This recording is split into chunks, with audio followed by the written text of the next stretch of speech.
Good. So welcome everyone. So today we are delving into control structure and function in JavaScript. There are so many things you can do with programming language, and JavaScript is not an exception of that. So it has so many things like statements, then control structure, functions, so that allow you to do something with your code. And then you can generate something that people can make use of, your end user. So now we have control structure in JavaScript. And then after control structure, we delve into function in JavaScript. What are control structures, or what is control structure? So our simple definition here is control structures determine the flow of the program. They help you make decisions, repeat actions, and execute statements in order. Now, type of control structure, we have sequence. Those sequence, the way we say now, our program, most of our program, they are executed in ordered form, which is from top to bottom. So the way you arrange your code, they are going to be executing one after the other till you get to the bottom, except when you are doing something like multi-threading and asynchronous programming, whereby something can be executing and another thing is executing, or maybe when they are doing it in parallel form, whereby every single thing is executing at the same time. But aside that, the flow of execution is done from top to bottom, which means if we have two code like this, our program will first of all detect this first one, before it gets to the next one. So in case we are pushing this one, you can make use of this later. I'm going to try as much as possible to push this one to GitHub today. Then you can access the code and make use of them. So, which means in our program, this one is going to execute first, followed by this one. So that is the statements, execute statements in order, sequence. Then the next one is making decision, which is selection. Execute a block of code based on condition. For example, now you can say people are signing onto your website. They are signing to your website. You have two descriptions that will determine if this person is an adult, a teen, or a kid. Then, and that condition is going to execute based on the age the person imputed or added to your program. So if the person is added maybe 10 years or below, you can say this person is still a kid. Then if he's maybe 15 years up, then you say he's a teen. Then 30 years up, you can say he's an adult. So based on a condition that states, so, or any other thing, maybe, okay, you say when a user click this button, this thing happens. But if a user did not click that button, nothing happens. So that is the condition. And will help you in making decision when you are coding. Then the second one is iteration, which is loops. The time you remember the last class, we were able to iterate over something and then we execute them one by one. That time we talk about loop and for loop. So you iterate over something and then you repeat that same action multiple times, maybe until one particular thing is fulfilled as you define it. So it has to be your own term and condition. So those are the control structures we have. Then number one, which is sequence control structure. This is the default behavior where code runs line by line. Okay, so we have, then, for example, this is the example we have. I have this example now. This example, let's execute this. We save this one. We go back to our browser. And then we do F12. I hope we are all together here. Is that the scripts page? Okay, so now, if you look at the console here, this is our console.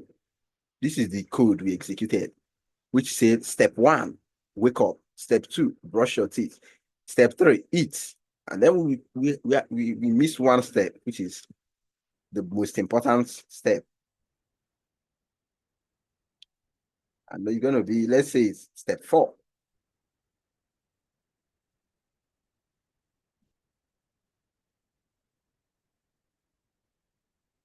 So I think this is the best part, right? You can correct me if I'm wrong. So the last part, which is number 4, we write some codes. So if we go back to the browser, you see we have 1, 2, 3, 4 steps. Number 1, wake up. Number 2, brush your teeth. Number 3, eat breakfast if you can. Then number 4, write some codes. So it's, you see, they are executed in order. They are ordered now based on the way we arrange them. If we swap it, somehow it's going to still execute them in the same order. We drop them in our code. So back to the code. Oh, again, okay. So now, back to the next one. Let's remove this. No, okay, good. So now, selection, decision making, control structure. So now in JavaScript, not only in JavaScript, but we are still in JavaScript, so we might be saying in JavaScript because it's still almost the same thing with programming languages. So now in JavaScript, if we do something like this, let's age, prompt, enter your age. Okay, so this is another way. You know, we did alert, we did console.log. So there is also another one which is document.write, but you don't want to use that in production. You're going to write everything in your documents and replace it with the new one you have.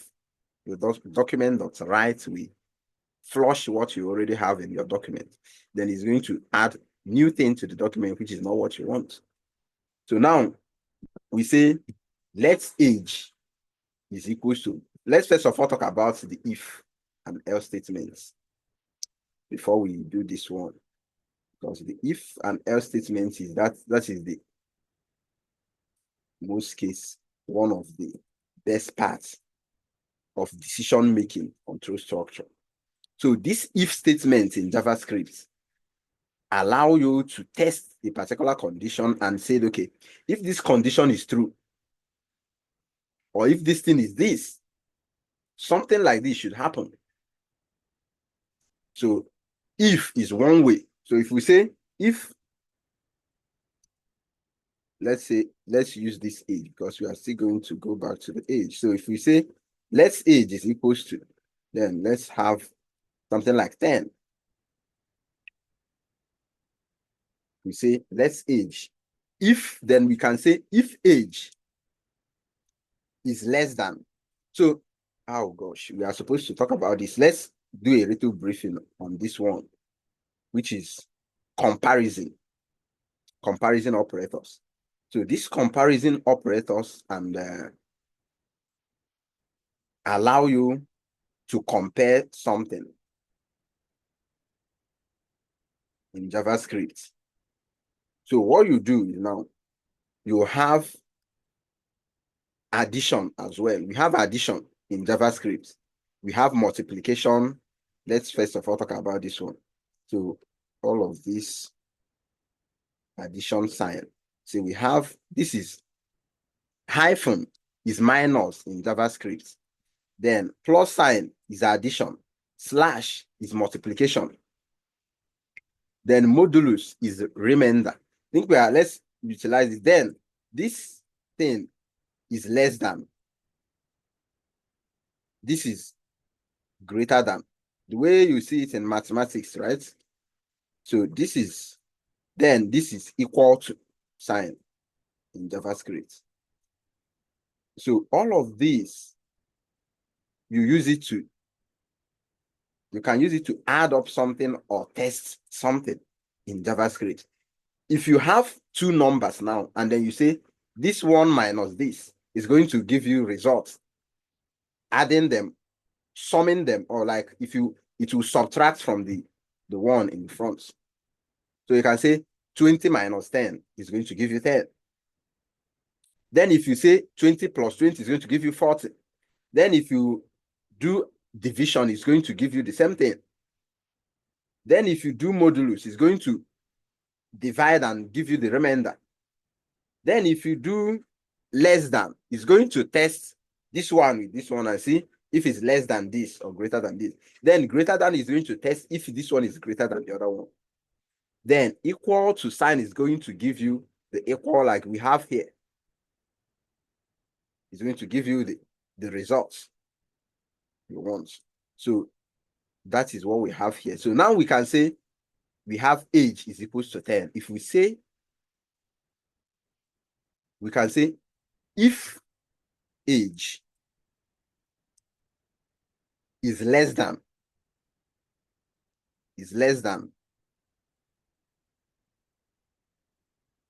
10, let's say if age is greater than 10,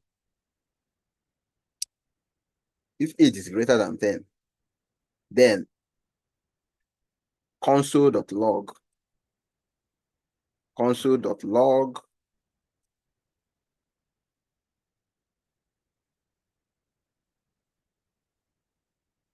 this is the thing. So now is going to, this condition, this if condition, is going to test this age we have here. Test it and say, okay, let me check if this age is greater than 10. Then if it's greater than 10, I'm going to execute this one here. But if it's not greater than 10, well, I'm not going to log anything to the console because age is not greater than 10. You see that? So it's conditioning. Now you are doing something, making a decision based on a particular value. That value can be generated by your user, which means you can have someone add their age. Then you'll test if they are this or that using what they added. So that is condition that helps in decision making, part of control structure in JavaScript. So let's check our code on the browser and see if it's going to print out something. So it doesn't print anything. We refresh the page, nothing happened. So but now, if we go back to this page now and say, if age is less than, so this one, yeah, this one is less than. If age is less than 10, it could, let's say, if age is less than 10, yes, let's say 10. And then we can have 9 here to make it less than 10, because we have less than or equal to. So, but now age is 9. Then we say if age is less than, is greater than, I mean, is greater than, this is greater than, this is greater than, this is greater than, that's mean we are supposed to have, if age is greater than, let's have 8 here. Then, or let's have 9, and then we'll have 10 here. So now, what's happening is age is 10. Then this one is greater than sign, and this is 9, which means this 10 is greater than this 9. So which means it's going to execute this one here for us. So we go back to our browser, and then we have, this is a thing because the statement, the if statement was fulfilled. So it passed our test. So that is for if statement. Then, but if statement is one way forward. It just show you one, and then it's end the condition. Then we have else, which is going to do, if this thing is not true, I'm going to do this one. But if it's false, then I'll do another thing. So that is the else if, or if else statement. So let's utilize this one now, and then we say, here it has it, and then we are going to make use of the prompts this time around. Let's make use of prompts, which is prompts. This one is going to prompt us to enter something. Enter your age.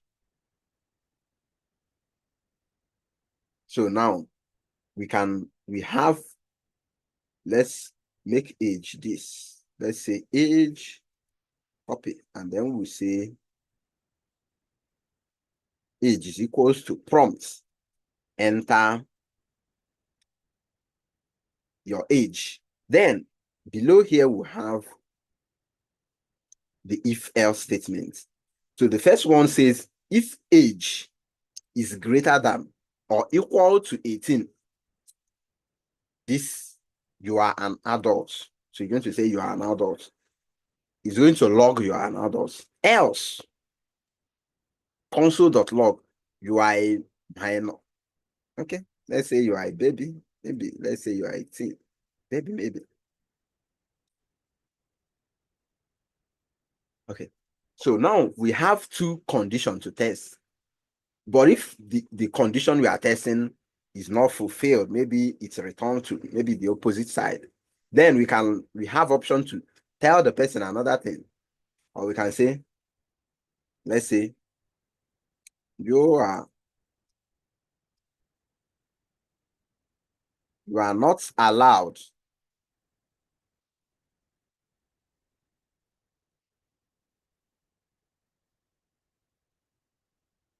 something like this. You are not allowed to join this platform because you're still a baby. So now we have two things to test with. Let's go back to our browser and see what happens. Okay, now it says enter your age here. So now we can say, okay, let's say we go with 10 and we see hit okay.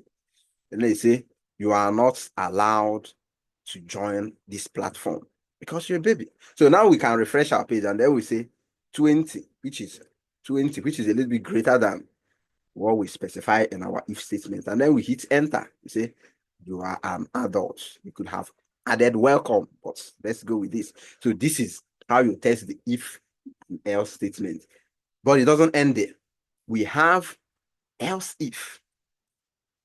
So you can do it multiple times. So we can have something like this.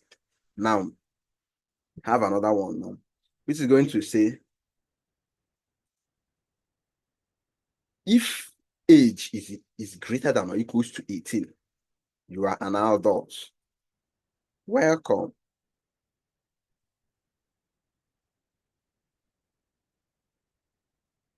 To have something like this. Now, else, you are not allowed to join this platform. Or we can say from this one now, we can say,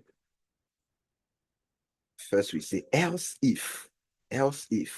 Then we have to specify again, else if age is less than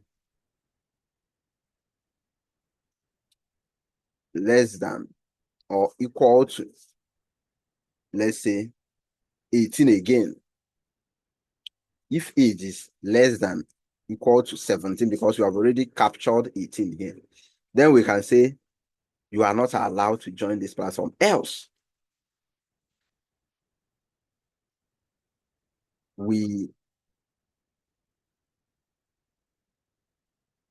let's say we seems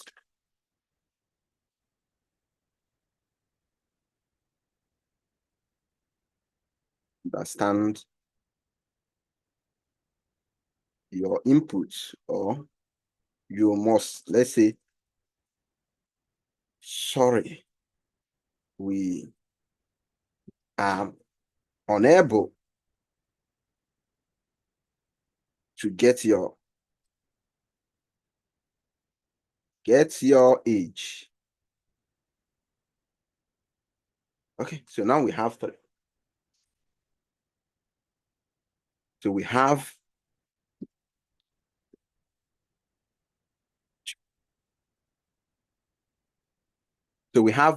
else. So this one is going to test the age, see if you're an adult or you are not allowed to the platform. But if you add any other thing other than those ages we specify, it's going to say, sorry, we are unable to get your age.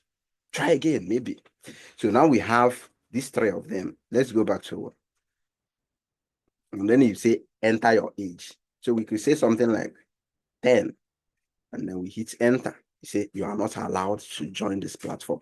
Then we can refresh it again, and then we say 22. Then you say you are an adult. Welcome to our platform.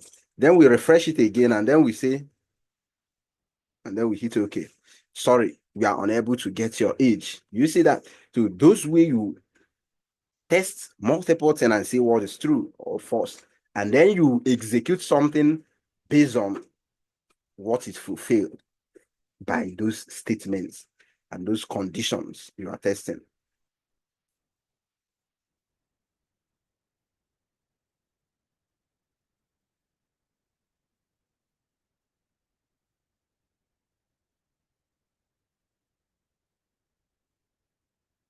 So now to the next one.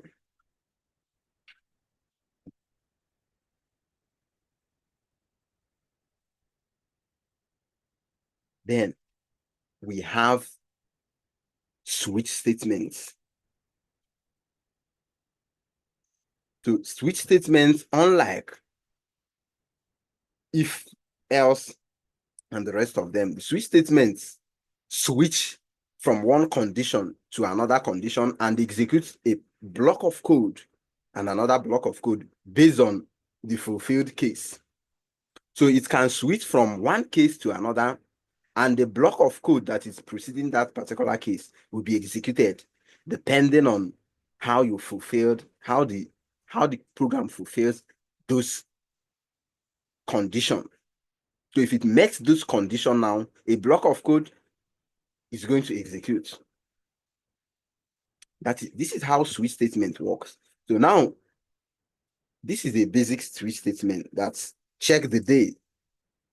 So the day, if it's Monday now, you say start of the week.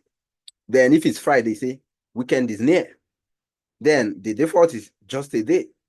So if we have, let's use this our prompt again. Let's use this our prompt.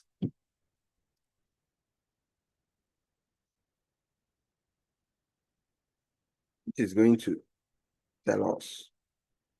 So let's say day.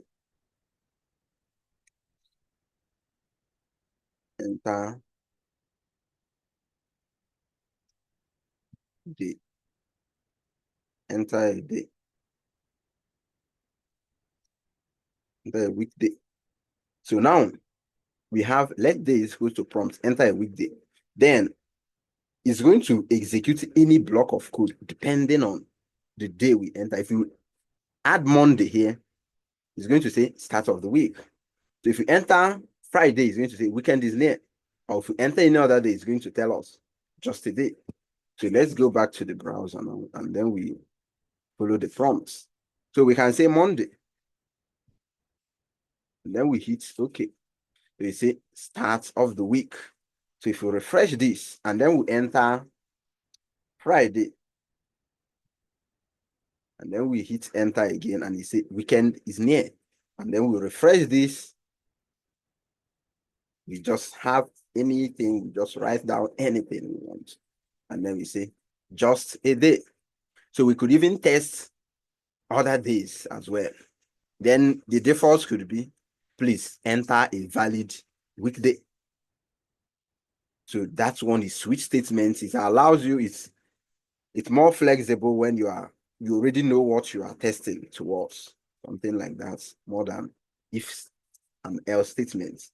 So you could just use the case, and then this break allow it to break as well. This one is the case where you specify the desired input that is going to be fulfilled before a particular block will execute. So that way you have multiple break statements, and then you have multiple cases. Then you specify what you want to fulfill before that particular block below it will execute. So that is for switch statements in JavaScript. So here we have a little bit of explanation where you can, I'm going to push this code to GitHub, hopefully this night, and then you get the link to clone them, and then you work with them. It has some comments where that is going to help you understand how they are used or how to use them. So now the next one is iteration. Iteration. So loop, which is loops in JavaScript. So loops help you repeat tasks multiple times, maybe till one particular thing is fulfilled as you wish. So you can peg it to a particular thing that if this is fulfilled, then this loop stops. Let it stop there once this particular thing is fulfilled. Or maybe you want it to run forever, then you can specify it as you wish. So the last class we did something about for loop that help us print something to our screen. So, and this one is another example of that. So for this for loop now, we have let I is equals to 0. That is where our loop is going to start. Then we have, then this I is less than 3. So we could say less than 20. Then I plus plus. Then we can say console.log iteration, then I, which is going to log this for us. It's going to log the number 1 to 0 to 20 for us. This iteration is going to run 20 times, printing the iteration number. So we could just check this out. You see what we have here? We have, it runs 20 times. 1, 2, 3, 4, 5, 6, 19, which is also 20 starting from this 0. So 20 is greater than, is almost 20. So if we want to get to stop at 20, we can say greater than or equals to 20, but we have less than or equals to, but we have less than 20. So we have to stop at 19 because 20 is already 20. So that is for loop. The next one is while loop. This while loop uses the while keyword. Then it tests this condition and then it executes this one. Then it also counts again. So it's mostly the same thing with for loop. It's mostly the same thing with for loop. So, but I would say maybe for loop have more control than this one, but they are mostly the same thing. So while a particular condition is true, the loop run, it's open and it's continue running. It's continue running until this condition is fulfilled. Then it stops. So here we say the loop run until the condition count is less than 3 is no longer true. Then it's going to stop the loop, just like for loop. And this is how you do it. Count is less than 3. Then console.log counts. Then we have our counts.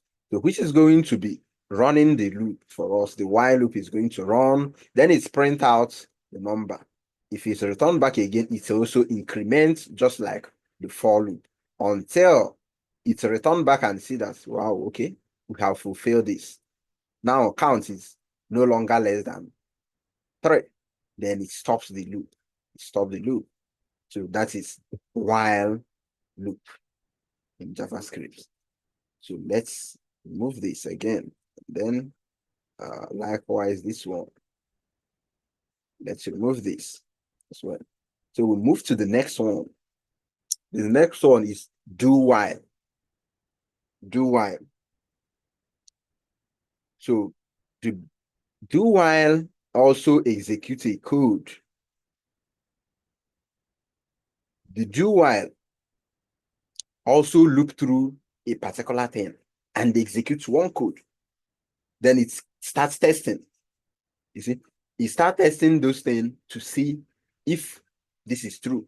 And it keeps repeating until a particular condition is fulfilled. The only difference between do while is it doesn't test the condition first before the first execution, unlike other loop like for loop.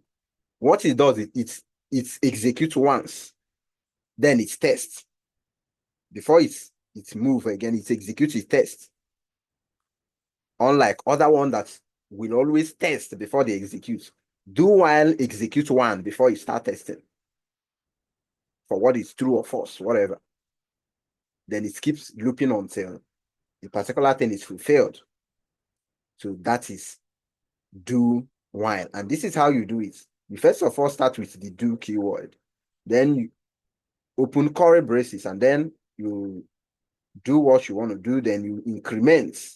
Then while, which is going to be what you want to fulfill before this loop can stop. And that is the do while in JavaScript. Hope we are all good on this. Hope we are all following. Then the next one is function. Function.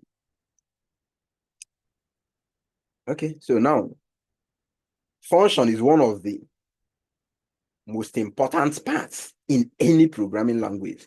The most important part in any programming, one of that thing is function.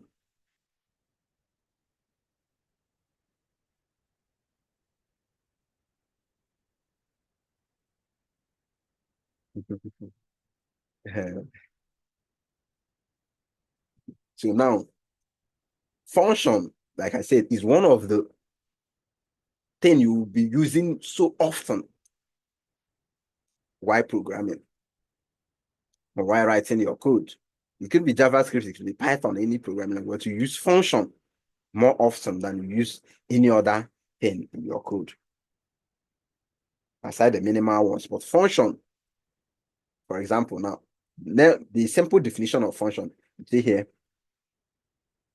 functions rather, group reusable code into block that can be called or used anytime. So now you have something like this. This is a function now. This is the function, a simple function in JavaScript. So what if you want to greet students? You want to greet the students. Now, you don't want to print or log the greeting to the console because you know you might have to greet the student multiple times, or maybe the program will be running. Then something triggers, then you want to pull the function again and you use it again. Maybe we are already in the class and then we create a function whereby if anybody join the class, the function will trigger and then it will greet the students, maybe with their names. Then we don't want to stop and greet them anytime they're coming. So, but we want a function that is going to have a greeting message that is going to be pulled out whenever a new student or a new user join what we are doing. So we can say, hello, welcome. And then we'll have it in function, no longer dropping it straight to our JavaScript code. So we have it in function now. Then this is nothing is going to display. If we have something like this, everything stays the same in our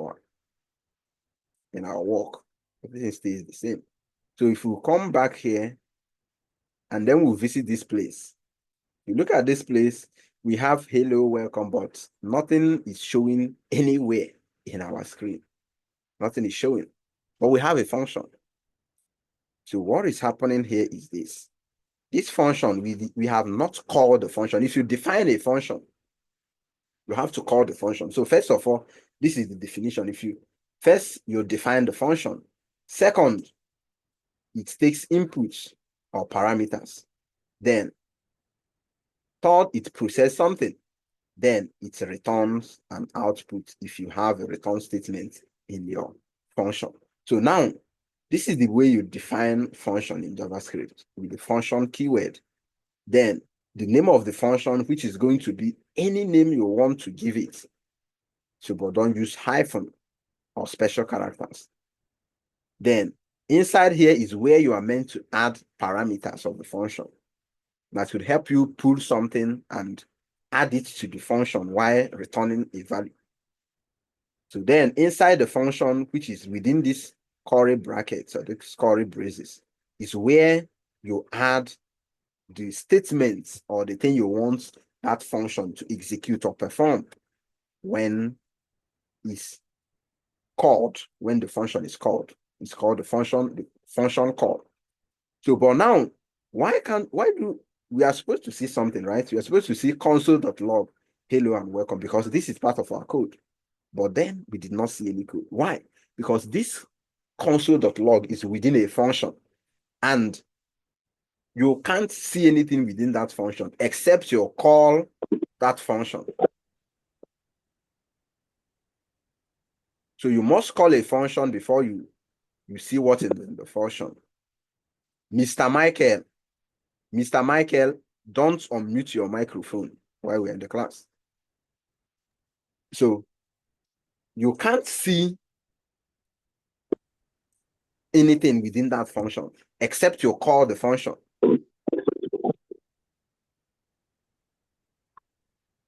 Michael Umwe, I'm going to remove you from this class.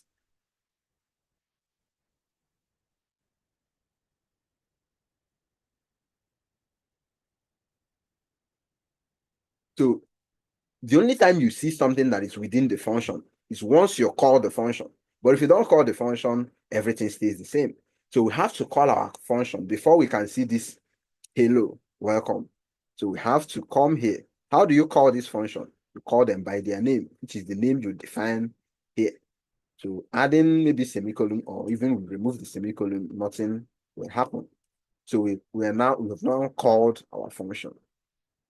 So now we have called our function, it's going to log hello, welcome to the console. So let's go back to the console. So you see, we see hello, welcome. And that is a simple function in JavaScript. So we could use this function multiple times, and then we call the function.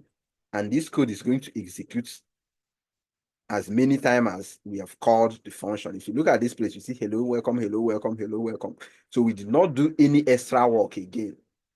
What we did is we called the function that holds this statement, and then it got executed. No matter how much we call this function, it's going to execute the function the same way. Look at it there. So we executed the function as long as we are calling the function, it will get executed. Same statements we have there. So that is for function. So, and within this function, you can have something you use. You want to reuse the function for something else. Or you want to get the user's information and then you display something for them using the function. It's no longer dropped straight to the system or the program. That is the parameter of the function. This function doesn't have any parameter. So this one have limited control. So if you look at what we are executing, you see what we have is hello, welcome all the way. Have hello, welcome all the way. Nothing so customizable about it. It's just the same thing we have there over and over again. So now we can go with parameters, whereby we have 1 and 2, then it's going to return something for us based on those parameters, or however we want to run those parameters. So, for example, this one here. So now we have function add numbers, which is A, B. It's going to add the 2 numbers for us. And then it will return the number summed up. So how do we go about this? So now we already have a function that helps us add the 2 numbers, and it goes with 1 parameter, 2 parameters. So it's 2 parameters within this function. We can have as many parameters as possible, but make sure you want to use all of them. And then while calling the function, you have to provide exactly the number of parameters you have within the function. For example, now, see we have add number. We have A and B. These are the 2 numbers we want to sum up. So we say return A plus B. which is going to add number A and number B. Then it's going to return the sum of these two numbers added up together. So now we say let result is equals to add number 3 and 5. So we could possibly say something like this. Let's say we say sum. Okay, this one is sum. We can do something like this. Let result 2. Let result 3. Let result 4. So now we have four of this function call. 4 of this function call. Then we can have, okay, this one is no longer going to be 3, it's going to be 50 plus 30 plus 50. Then this one results 3 is going to be 36 plus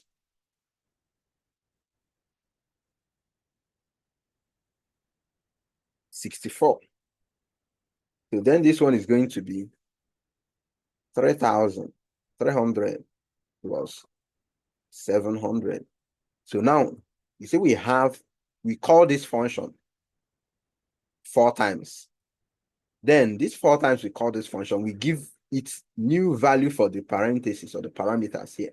So because our function, we want it to sum up something, it's going to sum the 2 parameters we have here every time we call the function with parameter. But if we add extra thing now, it's going to generate an error for us because what we accept for this function is just 2 parameters. It accepts only 2 parameters.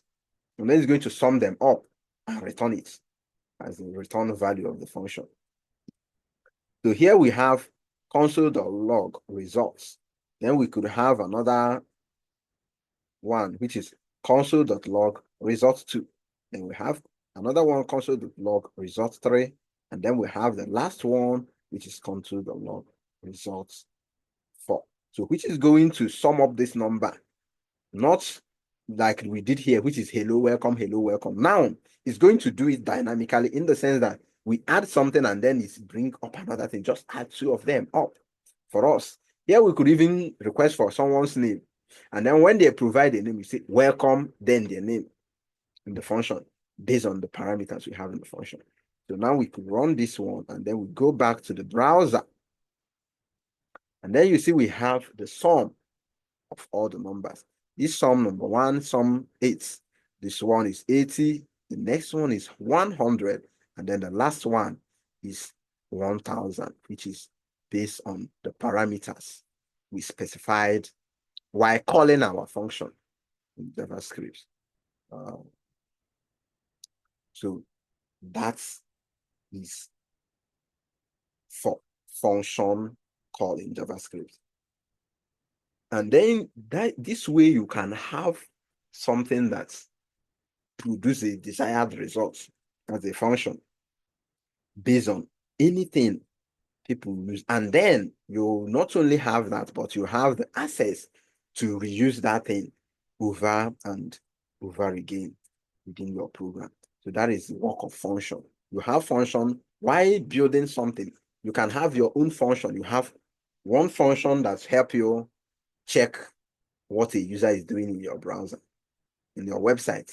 Then you can call the function after you are done with the website. Once the website is loaded, the function will be called or triggered. Then it will be checking for what the user is doing. Maybe they are navigating, they are scrolling the page. Then you have another function which will help you get information from the user. And maybe you send the information to your backend. Maybe prompt something or pop a box up when called. So if user add their information, the function is going to execute and pull those information, send it to your backend for further processing. Or you have another function that helps you maybe switch from dark theme to white or light theme mode in your code. And when called, it's going to test what the user wants. Maybe the user wants a dark theme mode or a light theme mode. It's going to do one of those. So all those functions help you do something over and over again in your code. Why you call them or when you call them, it's going to trigger the same thing for you. most of the time while you're working, you can have multiple functions that help you do something. You can have a function that help you generate random numbers. Then you can use that in your program. Wherever you want to generate random number within your code, you call that function that is handling generation of random numbers for you, maybe unique ones. Then it's going to generate one for you. You can call it anywhere within your program or your code. That is how function works and function programming works in JavaScript. You see, we're going to take some question now. We're going to take some question. So send in your question now before we round up today. We're already done with today's class, so we could say, okay, if you have more time, we work on something like a stopwatch, like we said. Let's see if we have some time. We have